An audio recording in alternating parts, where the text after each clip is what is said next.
So a time that I had a conflict with another individual, I'm bringing you back to my classroom environment for that, where I taught middle school. So I had a group of students who were very chatty, and so what I would do is I would usually try to take one or the other. And just kind of say like, okay, hey, sorry, you have to move today away from your group of friends, to try to keep them a little bit quieter. And the student that I had asked to move that day was very upset by that. He stood up, he threw his chair. It was really dramatic, and so I realized that I had obviously really upset him. And so I asked him to stand out in the hall for a second and cool down, and that I would be out in a second to talk to him. So the rest of the class was dead silent after that, and we kind of went about our class, and then I stepped out in the hall and talked to him. And I said, look, I have no intentions of upsetting you that much. But first off, thank you, because you quieted the entire class. So I really appreciate that.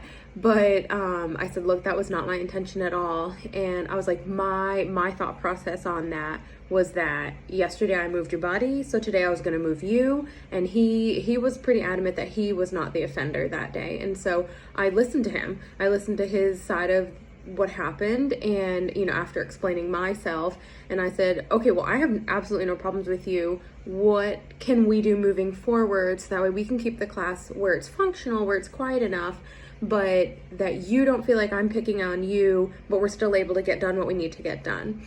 So I was able to have a really respectful, receptive conversation with him. And that's kind of how I approach conflicts with anybody. If anybody either has a problem with me or really anything, because I don't usually have a problem with anybody else. I'm usually pretty laid back and pretty easygoing.